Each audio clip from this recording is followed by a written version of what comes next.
এই সংসারে কখনো কোনো ব্যক্তিকে তার বাইরের পোশাক দেখে বিচার করার চেষ্টা করবেন না। এটা খুব বড় ভুল করবেন। যেমন আমরা জীবনে অনেক সময় এমন করি, ধরুন কোথাও একটা গাছ দেখলাম, খুব বিশাল আকারের একটা গাছ, যেটা মাটির থেকে অনেক উঁচুতে পৌঁছে গেছে, যার বিশাল শাখা আছে। সেগুলো দেখে আমরা ভাবি যে এই গাছে হয়তো কত সুস্বাদু ফল আছে। আমরা সেই গাছের পরিচর্যা করতে থাকি। আবার অন্যদিকে হলো একটি তৃণ, যেটা মাটি থেকে কিছুটা উঁচুতে পৌঁছেছে, কিন্তু সেই তৃণর নিচে, মাটির নিচে অত্যন্ত সুস্বাদু ফল বা সবজি জন্ম নেয়, যা আমাদের স্বাস্থ্যের পক্ষে অত্যন্ত উপকারী। সেই জন্য কখনো আবরণ দেখে কাউকে বিচার করতে চেষ্টা করবেন না। তার বদলে এটা বোঝার চেষ্টা করুন যে আপনার সামনে যে ব্যক্তি আছে বা বস্তু আছে, তার বিশেষত্ব কি। যদি এই বিশেষত্ব বোঝার ক্ষমতা আপনি অর্জন করেন, যদি এই শিল্প আপনি নিজের ভেতরে জাগ্রত করেন, তাহলে এই সংসারে বিশেষত্ব কি সেটা আপনি জানতে পারবেন। আর এই সমস্ত খেলা দৃষ্টি থেকে নয়, দৃষ্টিভঙ্গি থেকে জন্ম নেয়। দৃষ্টিভঙ্গি সবসময় শুভ রাখুন, আর আমার সাথে ভালোবেসে বলুন, রাধা রাধা। যখন মানুষের মৃত্যু হয় তখন কি হয়? অনেক সংখ্যক মানুষ শোক পালন করতে চলে আসেন। যে ব্যক্তি মৃত্যু লাভ করেছেন, তার অনেক বস্তু থাকে যেগুলো তার প্রিয়, যেগুলো তিনি ব্যবহার করেছেন।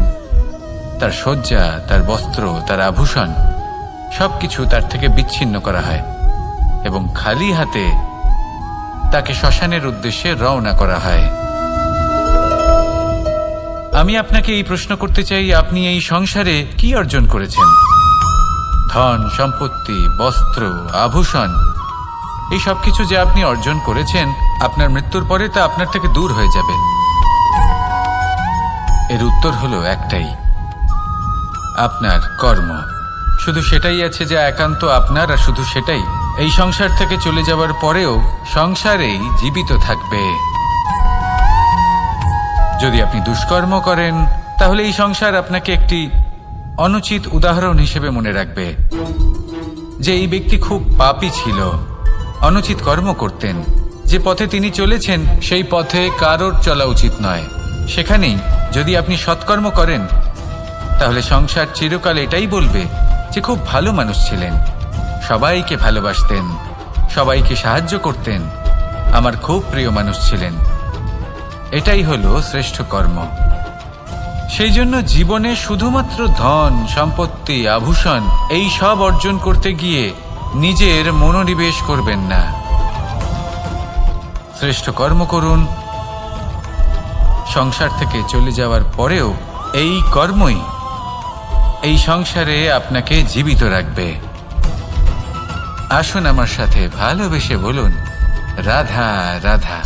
আমরা সবাই সূর্যকে সম্মান করি, ওনাকে শ্রদ্ধা করি, ওনাকে পুজো করি। এই সূর্য আমাদের শক্তি প্রদান করেন, প্রকাশ প্রদান করেন। কখনো কখনো উষ্ণতা এতটাই বাড়িয়ে তোলেন, এতটাই তপ্ত করে তোলেন, আমাদের একথা মনে হয় যে করি। কেন কেন করি? কারণ আমরা জানি যে সন্ধেবেলা যখন সূর্যাস্ত হবে, তখন শুধুমাত্র অন্ধকার বাকি থাকবে। ঠিক কিছুটা এরকমই হয় আমাদের মাতা পিতাও, যিনি আমাদের জন্ম দেন, আমাদের ভরণ পোষণ করেন, আমাদের বড় করেন, আমাদের প্রেম প্রদান করেন। কখনো কখনো তাদের মুখ থেকে কটু কথা নিঃসৃত হয়, আমাদের দুঃখ হয়, কিন্তু তখন আমাদের এটা বোঝা উচিত এগুলি নিঃসৃত হচ্ছে আমাদেরই মঙ্গলের জন্য। যেমন সূর্যদেব, উনিও উত্তাপ দিয়ে থাকেন আমাদেরই মঙ্গলের জন্য, যাতে ফসল পাকতে পারে, যাতে জল বাষ্প হয়ে মেঘ হতে পারে, বৃষ্টি হতে পারে, আর এই সংসারে নিরন্তর জলের প্রবাহ থাকে। আমাদের মাতা পিতা, তাদের কঠোর আচরণ, তাদের কঠোর অনুশাসনের পেছনে লুকিয়ে থাকে ওনাদের ভালোবাসা। আমাদের তা বুঝতে হবে, সসম্মানে ওনাদের গ্রহণ করতে হবে।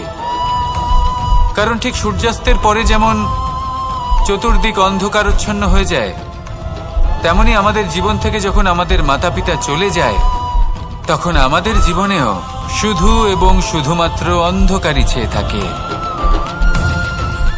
সেই জন্য নিজের মাতা পিতাকে সম্মান করুন, ওনাদের ভালোবাসা প্রদান করুন। এই মন আর এই জীবন প্রসন্ন হয়ে বলবে রাধা রাধা। পরিস্থিতি কখনো এটা ভালো থাকে, আবার কখনো মন্দ হয়ে যায়। কখনো এই পরিস্থিতি আমাদের পক্ষে থাকে, আর কখনো এই পরিস্থিতি অনুযায়ী আমাদের চলতে হয়। কোনো বিকল্প থাকে না। কিন্তু যখনই এই পরিস্থিতি খারাপ হয়ে যায় তখন কি করা উচিত সেই প্রশ্ন মনে জেগে ওঠে।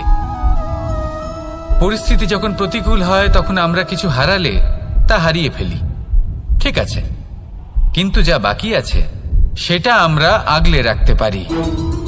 পরিস্থিতিকে সামলে রাখার চেষ্টা আমরা অবশ্যই করতে পারি, শুধু সেটুকুই আমাদের হাতে রয়েছে।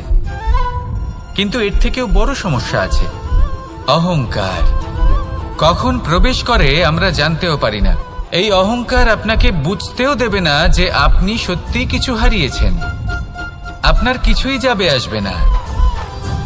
দেখতে গেলে আকাশের সূর্য নিজের প্রকাশ হারিয়ে ফেলে যখন অন্ধকার ঘনিয়ে আসে। তাহলে আমরা কে হই? ওনার সামনে তো কিছুই নই। এই অহংকার আমাদের দমন করতেই হবে।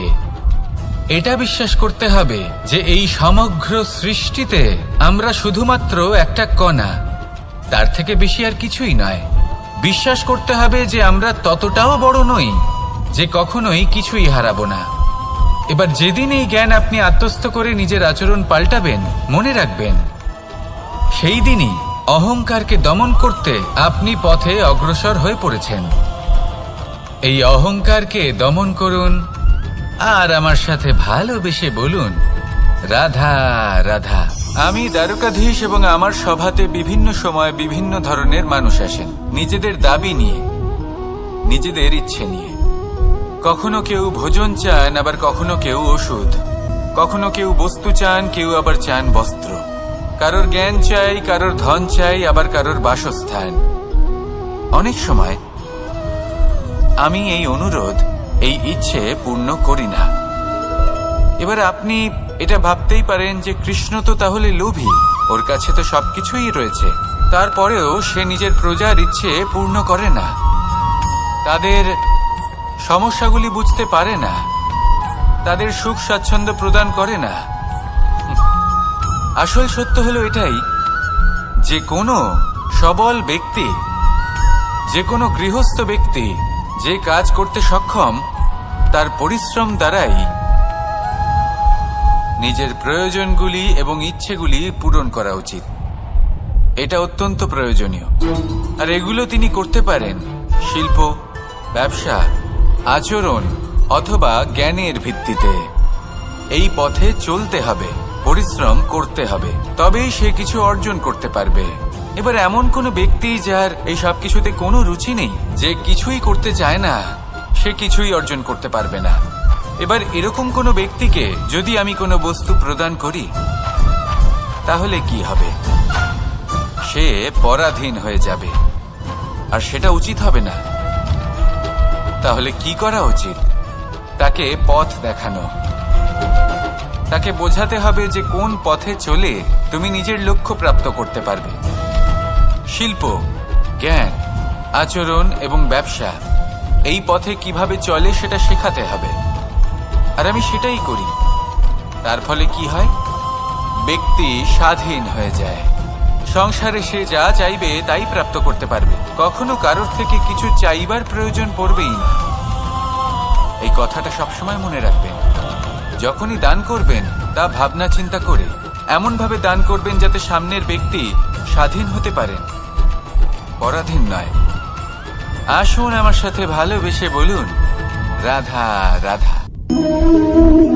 মানুষ কতটা বিচিত্র হতে পারে। সব সময় স্বপ্ন দেখতে থাকে যে কাল আমি এটা করব, কাল আমি ওটা শুরু করব, কাল আমি ওটা সম্পন্ন করব। এই যে কাল শব্দটা, এই কাল অত্যন্ত বিচিত্র এক শব্দ। আমরা সবসময় এটাকে আসতে দেখতে পাই, কিন্তু এটা আসাতে বর্তমানে পরিণত হয়।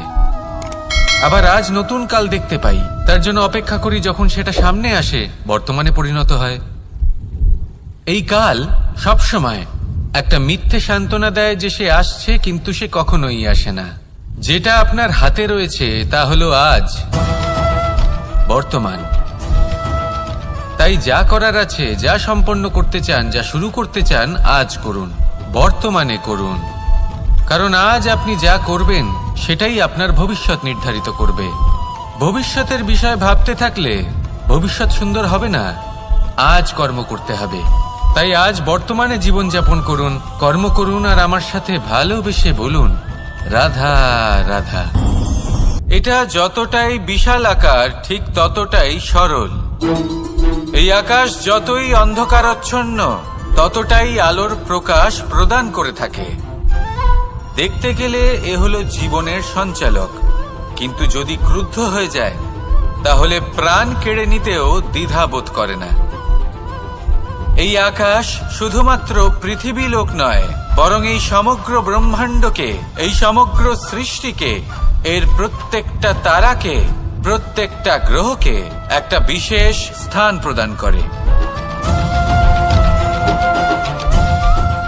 এর নিজের কোনোই অস্তিত্ব নেই, কিন্তু সকলকে অস্তিত্ব প্রদান করে। এটাই হলো এই আকাশের মাহাত্ম্য। এই আকাশে হলো মাহাত্ম্যের প্রতিরূপ, যা আমাদের ভাবনা দ্বারা উৎপন্ন হয়। আপনিও আকাশের মতো এই বোধকে আপন করে নিন। আপনার জীবনও আকাশের মতন মহান এবং বিশাল হয়ে উঠবে। আর তখনই মন সুপ্রসন্ন হয়ে বলবে, রাধা রাধা। আপনার থেকে বড়, আপনার থেকে মহান হলেন সেই গুরু। এটা কি আবশ্যক যে সেই গুরু কোনো ব্যক্তিই হবেন? কখনোই। গুরু হলেন একটা অনুভূতি, গুরু হলেন শ্রদ্ধা। গুরু তিনি যিনি আপনার ব্যক্তিত্বের পরিচালক হন। গুরু তিনি যিনি আপনার ব্যক্তিত্বের নির্মাতা হন। আপনি কখন, কোথায়, কোন স্থানে, কি রূপে গুরু লাভ করবেন আর কি শিক্ষা লাভ করবেন তা নির্ভর করছে আপনার মানসিকতার উপর, যে আপনি সকলকে কিভাবে আপন করে নিতে পারেন। যদি আপনি গুরুকে আপন করতে চান, জ্ঞানকে আপন করতে চান, তাহলে আপনার মধ্যে শ্রদ্ধা জাগ্রত করতে হবে, সামর্থ্য জাগ্রত করতে হবে। আপনি গুরু এবং জ্ঞানকে আপন করে নিতে পারলে তা এমনিই আপনাকে মহান করে তুলবে। তাহলে আসুন আর আমার সাথে ভালোবেসে বলুন, রাধা রাধা। এই সংসারে এমন কিছু মানুষ আছেন যাদেরকে আপনার ভালো লাগে, তারা আপনার প্রিয়। আমরা চাই ওনারা আমাদের কাছে থাকুন, আমরা ওনাদের কাছে থাকি। এবার সেই ক্ষেত্রে আমরা তাদের ভালো ভালো উপহার দেওয়ার চেষ্টা করি, কারণ ওনারা হলেন আমাদের প্রিয়। আর তার বদলে আমরা আশা করে থাকি যে ওনারা আমাদের একটু সম্মান করবেন। এবার এই মানুষজন যারা আমাদের প্রিয়, এদের আমরা একটা উপহার দিই। সোনা দিয়ে থাকি, আভূষণ দিয়ে থাকি, হিরে মুক্তো দিয়ে থাকি। কিন্তু যদি ভেবে দেখি, এই সবকিছুরই একটা মূল্য আছে।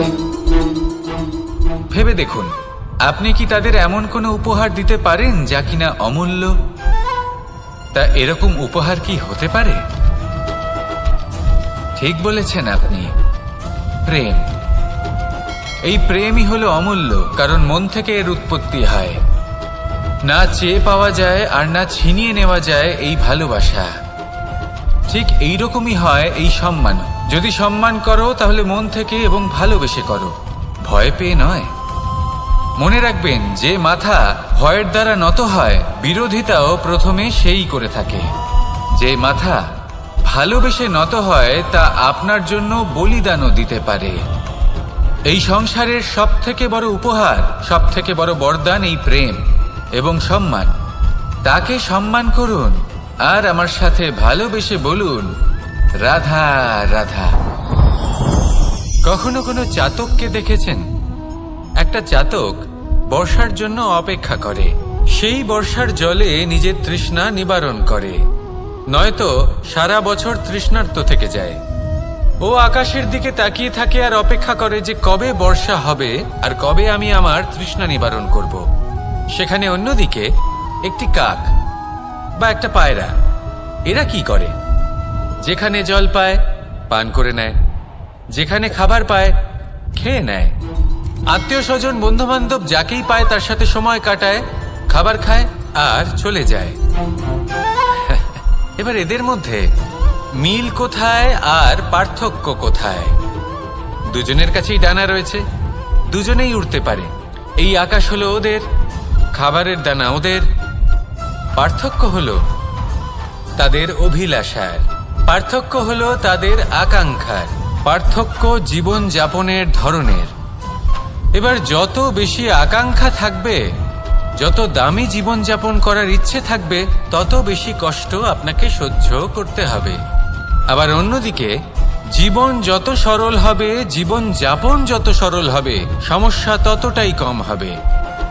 তাই সবসময় চেষ্টা করবেন আপনার মানসিকতা এবং আপনার জীবন যেন সরল হয়। ভালোবাসতে থাকুন। যদি কেউ আপনাকে ভালোবাসে, তাকেও আপনি ভালোবাসা ফিরিয়ে দিন।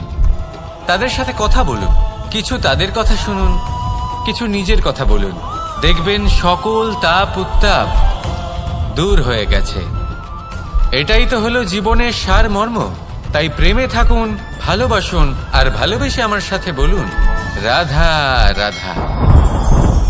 ক্ষমা একটা অত্যন্ত সুন্দর শব্দ, আমার খুব প্রিয় শব্দ। কিন্তু এই ক্ষমা কখন আর কিভাবে প্রয়োগ করতে হবে সেটা বোঝা প্রয়োজনীয়। এক, যদি আপনি কোনো অন্যায় করেন আর ক্ষমা না চান, ক্ষমা প্রার্থনা না করেন, ক্ষমা চাওয়া থেকে এড়িয়ে যান, তাহলে তাতে আপনারই ক্ষতি হবে। কিভাবে? ক্ষমা না চাইলে মনের মধ্যে অহংকার জাগ্রত হয়, আর অহংকার তো প্রকৃত অর্থে আমাদের ক্ষতিই করে। দুই, কেউ যদি অপরাধ করেন, আপনার থেকে ক্ষমা না চান, তাহলে তাকে ক্ষমা করবেন না। ক্ষমা হলো অত্যন্ত অমূল্য, আর না চাইতেই কাউকে ক্ষমা দান করা এটা উচিত নয়। তিন, যদি কেউ আপনার সাথে অনুচিত কিছু করেন, অপরাধ করেন, আর আপনার থেকে ক্ষমা চান, তাহলে তাকে ক্ষমা করে দিন। তাতে আপনার অন্তরের করুণাবোধ জাগ্রত হবে, প্রেম জাগ্রত হবে, আর তা আপনার জন্য শুভ হবে। চার, যদি আপনি নিজে কোনো অপরাধ করেন, তাহলে অবশ্যই ক্ষমা চাইবেন। তাতে আপনারই লাভ হবে। কিভাবে? সামনের ব্যক্তি আপনাকে ক্ষমা করুক বা না করুক, আপনার অন্তরের অহংকার ক্ষীণ হবে, আর এই মন আরো নির্মল হয়ে উঠবে। এই ক্ষমা অত্যন্ত অমূল্য, ভেবেচিন্তে একে ব্যবহার করুন, আর আমার সাথে ভালোবেসে বলুন, রাধা রাধা। একবার একজন গুরু তার শিষ্যদের পরীক্ষা নিচ্ছিলেন। উনি ওনার প্রত্যেক শিষ্যকে একটি করে পাখি দিয়ে বললেন, সেই পাখির বলি দিতে হবে, কিন্তু এমন এক স্থানে যেখানে কেউ তাদের দেখতে পাচ্ছে না। প্রত্যেক শিষ্য নিজের যাত্রা শুরু করল। কেউ ঘন বনে প্রবেশ করল, কেউ অন্ধকার গুহায় প্রবেশ করল, কেউ দূরে কোনো পর্বতের শিখরে পৌঁছে গেল। যে মুহূর্তে দেখলো তাদের কেউ দেখতে পাচ্ছে না, তারা সেই বলি দিতে চেষ্টা করল। যেই বলি দিতে গেল, সেই পাখি আলোর কিরণে পরিবর্তিত হলো এবং লুপ্ত হয়ে গেল। একজন শিষ্য ছিল যে আবার গুরুর কাছে ফিরে এলো। সে বলল, ক্ষমা করবেন গুরুদেব, কিন্তু আমি এমন কোনো স্থান পেলাম না যেখানে কেউ আমাকে দেখতে পাচ্ছে না। অন্য কেউ না দেখতে পেলেও আমি নিজে দেখতে পাচ্ছিলাম, আমার অন্তর্মন দেখতে পাচ্ছিল। সেই শিষ্য বুঝতে পেরেছিল যে পরমাত্মার দৃষ্টি সবসময় তাকে দেখতে পাচ্ছে, আর ও কখনো অনুচিত কর্ম করতে পারবে না। আর শুধুমাত্র এই কারণে সেই শিষ্যই সেই পরীক্ষায় উত্তীর্ণ হল। আসুন আর আমার সাথে ভালোবেসে বলুন, রাধা রাধা। আমরা সবাই ফল খাই, কিন্তু আমাদের সেই ফলই প্রিয় হয় যে পরিপক্ক হয়ে ওঠে, যেটা নম্র হয়, আর যে ফল অনেক বেশি মিষ্টি আর সুস্বাদু হয়ে থাকে, যাদের রঙে বাহার দেখা যায়। সেইভাবে জীবনে আমরা নানান মানুষের সাথে পরিচিত হই, কিন্তু সেই মানুষই আমাদের মন ছুঁয়ে যায় যারা বিনম্র স্বভাবের, যাদের বাণী খুব মধুর, যাদের অন্তরে আত্মবিশ্বাসের একটা তেজ, একটা রং দেখা যায়। এবার এমন ব্যক্তি আমরা কি করে হব? ঠিক সেইভাবেই যেমন একটা ফল রোদ, বর্ষা, শীত, বায়ু এই সকল সংকটময় পরিস্থিতির সম্মুখীন হয়ে পরিপক্ক হয়ে ওঠে, সেইভাবেই মানুষ সংকটময় পরিস্থিতির সম্মুখীন হয়ে পরিপক্ক হয়ে ওঠেন। যদি এই সংকটের সম্মুখীন হন, তাহলে অভিজ্ঞ হবেন। আর এই অভিজ্ঞতাই শিক্ষা দিয়ে যাবে। এই অভিজ্ঞতা আমাদের শিখিয়ে দেয় যে আমাদের বিনম্র থাকতে হবে। অহংকার করে কোনো লাভ নেই। মধুর বাণীর যে কি মূল্য তা আমরা শিখতে পারি। এই অভিজ্ঞতাই আমাদের বুঝিয়ে দেয় যে উচিত অনুচিত কোনটা আমাদের দৃষ্টিভঙ্গি তৈরি করে। আর এই দৃষ্টিভঙ্গি দ্বারা আত্মবিশ্বাস জাগ্রত হয়। সেই জন্য জীবনে কখনো বিপদ থেকে দূরে পালাবেন না, সেগুলোর সম্মুখীন হন, অভিজ্ঞতা লাভ করুন, তার থেকে শিক্ষা লাভ করুন, এইভাবেই পরিপক্ক হবেন। আসুন আমার সাথে ভালোবেসে বলুন, রাধা রাধা। মানুষ বর্তমানে নিজের জীবন অতিবাহিত করেন, কিন্তু তার জীবনে অতীতকাল এবং ভবিষ্যৎকাল এই দুটোরই সমান গুরুত্ব রয়েছে। অতীতকাল অতিবাহিত হয়ে গেছে এবং সেটা জীবিত থাকে আমাদের স্মৃতি হিসেবে, এবং ভবিষ্যৎ হলো সেটাই যেটা আমরা শুধুমাত্র কল্পনাই করতে পারি। এবার অতীতের কিছু স্মৃতি এমন থাকে যা আমাদের কাছে আনন্দময় হয় না, তা কটু হয়, দুঃখজনক হয়, যন্ত্রণাদায়ক হয়। আমরা যা কিছুই করি তা বদলে ফেলতে পারবো না, কিন্তু ভবিষ্যৎকাল সেটা আমরা রচনা অবশ্যই করতে পারি যদি আজ আমরা শ্রেষ্ঠ কর্ম করি। যদি আজকের এই দিনটা আমরা আনন্দের সাথে অতিবাহিত করি, সুখের সাথে অতিবাহিত করি, এক একটা মুহূর্ত আমরা আনন্দ এবং ভালোবাসার সাথে অতিবাহিত করি, আপনার আজকের এই কর্ম আপনার ভবিষ্যৎ নির্ধারণ করবে। আজ আপনি যেভাবে জীবন কাটাবেন তা ভবিষ্যতে গিয়ে অতীতকালে পরিণত হবে। আর তখন আপনি এমন স্মৃতি খুঁজে পাবেন যেখানে আপনি প্রত্যেকটি মুহূর্ত প্রেম এবং আনন্দের সাথে অতিবাহিত করেছেন, এবং সেই স্মৃতি মধুর হবে। তাহলে আজ শ্রেষ্ঠ এবং উচিত কর্ম করুন। আপনি নিশ্চিত রূপে একটি উজ্জ্বল, শুদ্ধ, পবিত্র এবং আনন্দময় ভবিষ্যৎ লাভ করবেন। আসুন আমার সাথে ভালোবেসে বলুন, রাধা রাধা। এই সংসারে অনেক অনেক এমন জ্ঞানী আছেন যারা নিজের সমস্ত জীবন জ্ঞান অর্জন করতে অতিবাহিত করেছেন। এই সংসারে এমন কোনো বেদ নেই, কোনো পুরাণ নেই, কোনো শাস্ত্র নেই, কোনো ভাষা নেই যা ওনারা জানেন না। এমন কোনো বিষয় নেই যা নিয়ে ওনারা কোনো বক্তব্য রাখতে পারবেন না। কিন্তু আমরা এই সকল জ্ঞানীকে কি ভালোবাসতে পারি? এনাদের সকলকে সম্মান করতে পারি না। কারণটা কি? দেখুন, বেদ পড়া একটি আলাদা বিষয়, বেদনা বুঝতে পারা অন্য ব্যাপার। এবং বেদনা বোঝার জন্য, সেই জ্ঞান লাভ করার জন্য আপনাকে মন থেকে করুণা এবং প্রেমের সঠিক অর্থ বুঝতে হবে। সামনের ব্যক্তির বেদনা বুঝতে হবে, তার যন্ত্রণাকে বুঝতে হবে। তারপর যে জ্ঞান আপনি অর্জন করেছেন বেদ থেকে, পুরাণ থেকে, শাস্ত্র থেকে, তা প্রয়োগ করে তার বেদনার নিবারণ করা, সেটা বেশি গুরুত্বপূর্ণ। সেই জন্য জীবনে শুধুমাত্র শাস্ত্র এবং বেদ পড়ে জ্ঞান অর্জন করতে সময় নষ্ট করবেন না। মন থেকে প্রেমের কি অর্থ সেই বিষয়ে জ্ঞান লাভ করার চেষ্টা করুন, করুণাও বুঝতে চেষ্টা করুন। একজন শ্রেষ্ঠ ব্যক্তি হয়ে উঠুন আর আমার সাথে ভালোবেসে বলুন, রাধা রাধা।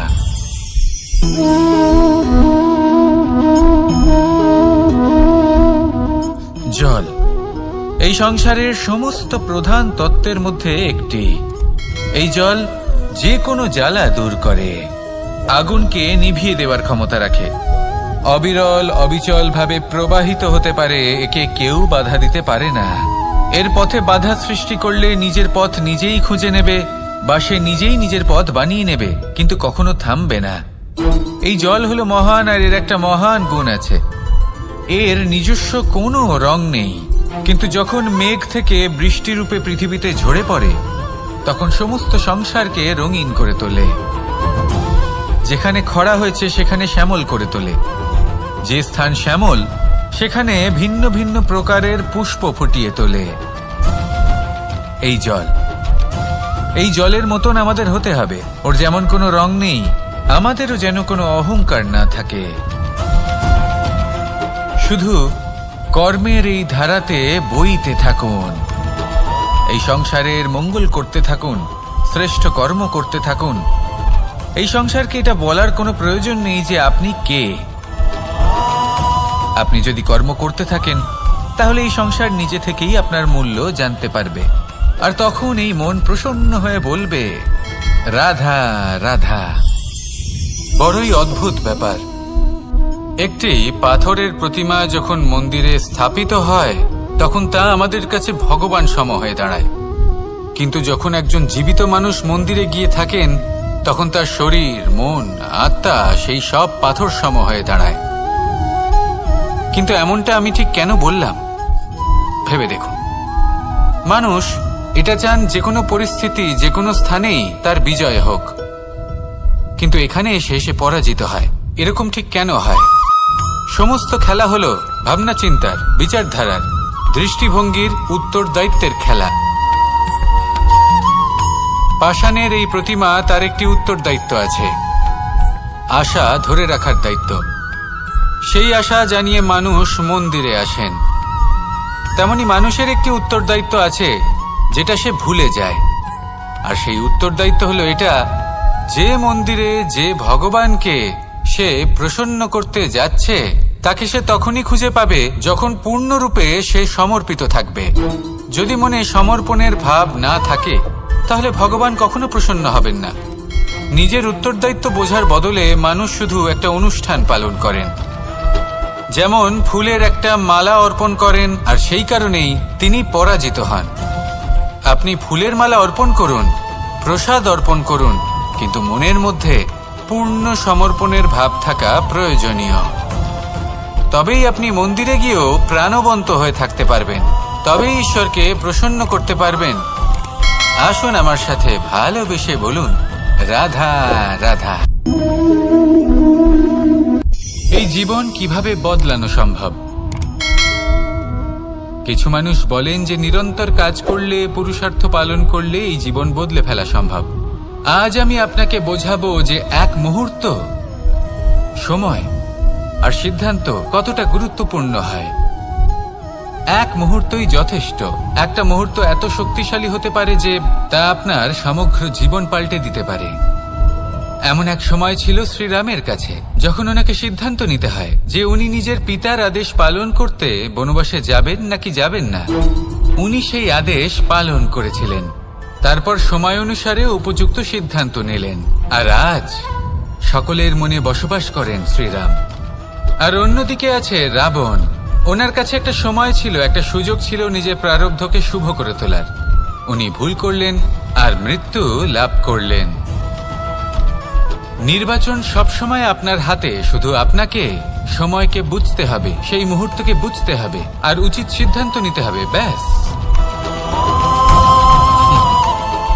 বুঝতে শিখুন, এই সংসারে সকলে উঁচুতে উঠতে চায়, কেউ নত হতে চায় না।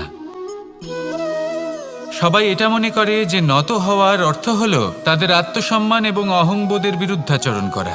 তাদের মনে হয় যে যদি আমরা নত হই, সংসার আমাদের দুর্বল মনে করবে, তাদের শৌর্য এবং তাদের ব্যক্তিত্বের অপমান হবে।